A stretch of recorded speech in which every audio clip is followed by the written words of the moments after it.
All right. Welcome, Sandra. How are you? Very, very well. Awesome. Thank you so much. Thanks so much for agreeing. I know we just grabbed you on your way to coffee, but for folks who may not know you, why don't you tell us a little bit about who you are and why you're here in Kenya? Yes. So I am the CGIAR chief scientist, and I moved to Kenya a year ago.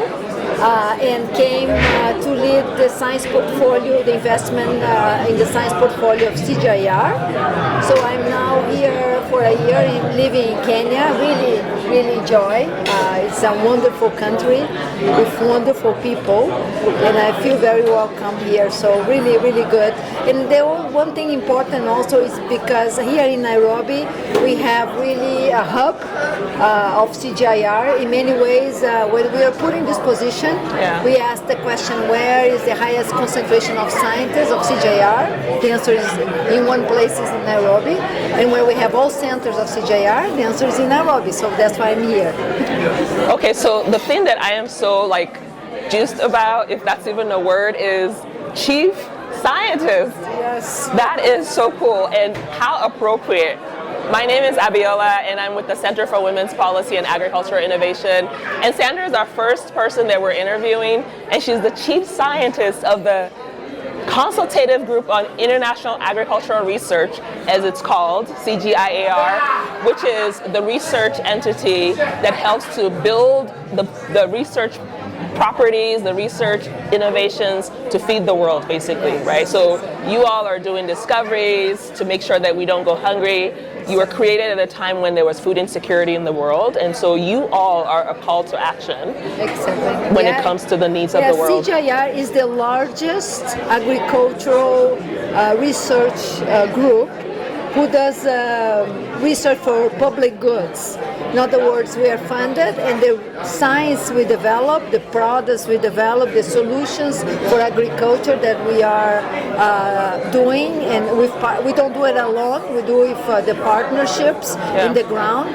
They really are available for the countries, for low, mid, or even high-income countries. Everybody is included, and we are really doing to help to be honest, the ones who need the most, and to bring solutions to the continent of Africa is very important to us. So I met Sandra a year ago or a year and a half ago at the Science Week here in Nairobi, because I'm also a science geek, and part of the reason why I was I need to stay in contact with her is because she's a scientist. Hello, how can you not want to be in contact? But Sandra, I had just heard you speak on a session earlier today, which was very powerful because it talked about the importance of taking that science and getting it to the bellies, getting it to the people who need it, delivering for impact is sometimes what they call it. And you gave the example of Brazil, how Brazil was a totally different country in the 1970s, and now Brazil is producing the top 10 food commodities across the globe. So tell us a little bit about that. Yeah, so in the 70s, Brazil imported food. So it was a very insecure country. We needed to bring food, all basic foods, including corn, including soybean. We needed from other countries. Billions of dollars of Brazilian money would go to import that food.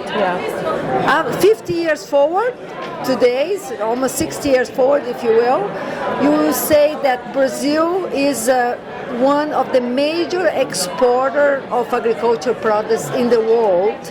And it is a powerhouse in agriculture, and it is top exporter of soybean number 1, corn 1 or 2, coffee, meat, you name it, oranges. I mean, many of these things are in a sugar. Many of these things are in the top list of Brazil, and I think it's a country that really reinvented itself, which adopt technology, but more important, that had farmers who were willing to take the risk to move to new frontiers of land that was not cultivated before, and took the risk to apply this technology and transform Brazil. So the billions of dollars now are coming back to Brazil because it's exporting this. It's the biggest exporter of soybean.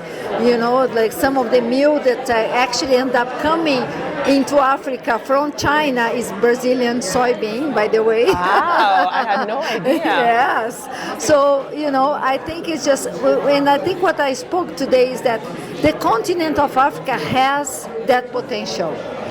Today, the continent of Africa imports billions of dollars in food. It's about 5 to 6 billion in wheat alone. Wow. It's another 5 billion in rice alone. Wow. And you see, billions. It's big numbers. And I think my plea is that my pledge is that we do transform Africa so it can become food secure. It can put all this money that's going to export, that we import, that creates jobs in the continent for the next generation that is coming and is going to lead the way. Thank you so much, Sandra. I know that the session is getting started, so we don't want to hold you up, but just one last question and a half, which is, first and foremost, I love Brazil. I love the school feeding initiative in Brazil. That's something that we're modeling. But we had a lot of young people. We still have a lot of young people in the room. What is your message to the young people as far as the opportunities that exist in making a difference? So my call of action in the previous section was lead the way, because you are the present. You're not in the future anymore. You are the present, in the present, who will transform Africa. So lead the way. You are our hope, and you are not the hope. You are who will do it. I'm sure. I have no doubt on that. Thank you so much, Sandra. Really appreciate you and all the amazing work that you're doing. Yes. Keep it up, okay? Thank you so much. Take care.